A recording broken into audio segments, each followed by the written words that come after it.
नमस्कार, सोशल संवाद में आप सभी का स्वागत है। मैं हूं तमिश्री और आप सबके लिए लेकर आई हूं 24 घंटे की 10 बड़ी खबरें। कर्नाटक के बेलगावी से एक हैरान कर देने वाला मामला सामने आया है। कर्ज में डूबे एक होटल के मालिक ने खुदकुशी कर ली है। बताया जा रहा है कि एलपीजी की किल्लत के वजह से उसका होटल चल नहीं पा रहा था। इसी बीच उसी होटल के अंदर में उन्हें लटका हुआ पाया गया है। उनके बेटे का कहना है कि होटल बहुत दिनों से बंद था और एलपीजी की किल्लत की वजह से उनके पिता परेशान थे। एक बहुत ही प्यारा सा वीडियो सोशल मीडिया पर वायरल हो रहा है। यह वीडियो है संत प्रेमानंद जी महाराज का। उस वीडियो में देखा जा सकता है कि एक शख्स पांडा की आउटफिट पहने प्रेमानंद जी महाराज से मिलने आया है। वो शख्स आया और उसने प्रेमानंद जी महाराज के सामने साष्टांग प्रणाम किया और उसके बाद डांस करने लगा। प्रेमानंद महाराज भी उसे देखकर मुस्कुराने लगे। लोग इस वीडियो को क्यूटेस्ट मोमेंट बता रहे हैं और ये सोशल मीडिया पर वायरल हो रहा है। कर्नाटक सरकार ने छात्रों में डिजिटल तकनीक के जिम्मेदार उपयोग को बढ़ावा देने के लिए एक नीति प्रस्ताव में लाने की तैयारी की है। इस नीति के 3 लक्ष्य होंगे, जिसमें अभिभावक, छात्र और शिक्षकों को भी शामिल किया जाएगा। शिक्षकों को ट्रेनिंग दी जाएगी और बच्चों के सिलेबस में डिजिटल स्वास्थ्य को शामिल करना अनिवार्य होगा, जिसमें ऑनलाइन सुरक्षा, प्राइवेसी और साइबर बुलिंग जैसी चीजें शामिल होंगी।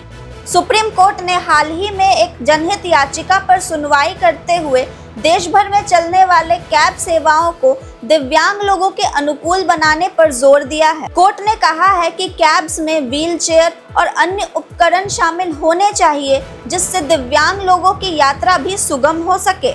बिहार की राजधानी पटना में एक ट्रैफिक कांस्टेबल ने कुछ ऐसा किया कि वो लोगों के हीरो बन गए। उन्होंने हाल ही में एक सीआईएसएफ जवान को सीपीआर देकर उनकी जान बचाई है। इस वीडियो को बिहार पुलिस ने अपने सोशल मीडिया हैंडल पर शेयर किया है, जो कि खूब वायरल हो रहा है और सभी लोग ट्रैफिक कांस्टेबल की तारीफ कर रहे हैं।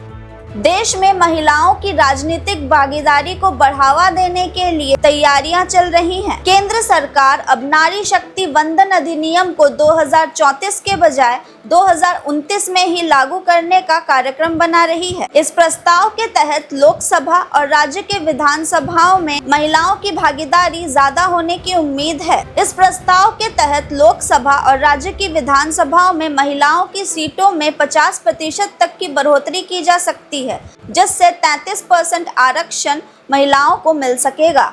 सरकार ने टीवी देखने के अनुभव को बेहतर बनाने के लिए एक बड़ा कदम उठाया है। सूचना और प्रसारण मंत्रालय ने एक ऐसा टीवी बनाया है जिसमें इनबिल्ट सैटेलाइट ट्यूनर और स्मार्ट इलेक्ट्रॉनिक प्रोग्राम गाइड होगा, जिसका मतलब ये है कि कोई भी व्यक्ति दूरदर्शन के डीडी फ्री डिश चैनल बिना कोई सेट टॉप बॉक्स के सीधे अपने टीवी पर देख पाएगा। सरकार ने एलपीजी बुकिंग की समय सीमा को अब फर्जी बताया है। जी हां, सोशल मीडिया पर दावा किया जा रहा था प्रधानमंत्री उज्ज्वला योजना के कंज्यूमर्स हैं, उनको अगर सिंगल सिलेंडर लेना है तो 25 दिन और साथ ही डबल सिलेंडर वाले को अब 45 दिन तक वेट करना होगा। लेकिन इस दावे को सरकार ने भ्रामक और गलत बताया है। सरकार ने ये साफ कर दिया है कि नियमों में कोई बदलाव नहीं हुआ है। शहरी क्षेत्रों में 25 दिन और ग्रामीण क्षेत्रों में 45 दिनों की समय सीमा ही निर्धारित है। इसमें अभी तक कोई भी बदलाव नहीं हुआ है।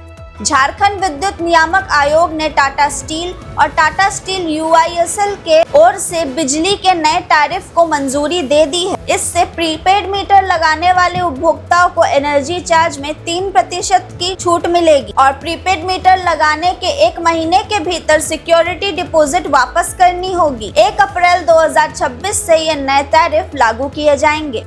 और अब इस वक्त की सबसे बड़ी खबर है जमशेदपुर से। जमशेदपुर के बहरागोरा में जो वर्ल्ड वॉर 2 का संदिग्ध बम मिला था, अब उसे बॉम्ब स्क्वाड ने निष्क्रिय कर दिया है। सबसे पहले पूरे इलाके को खाली कराया गया और उसके बाद एक बड़ा गड्ढा बनाया गया और फिर सारी जांच करने के बाद उसी गड्ढे में रखकर कंट्रोल्ड ब्लास्ट के जरिए उस बम को निष्क्रिय किया गया। इस पूरी प्रक्रिया में सेफ्टी रीजंस का बहुत ज्यादा ध्यान रखा गया था, जिस वजह से किसी को भी कोई भी नुकसान नहीं हुआ। तो ये थे 24 घंटे के कुछ 10 बड़ी खबरें। आपको कैसी लगी हमें कमेंट में बताएं और देखते रहें सोशल संवाद। अपने सहयोगी श्रवण के साथ मैं तमिश्री। धन्यवाद।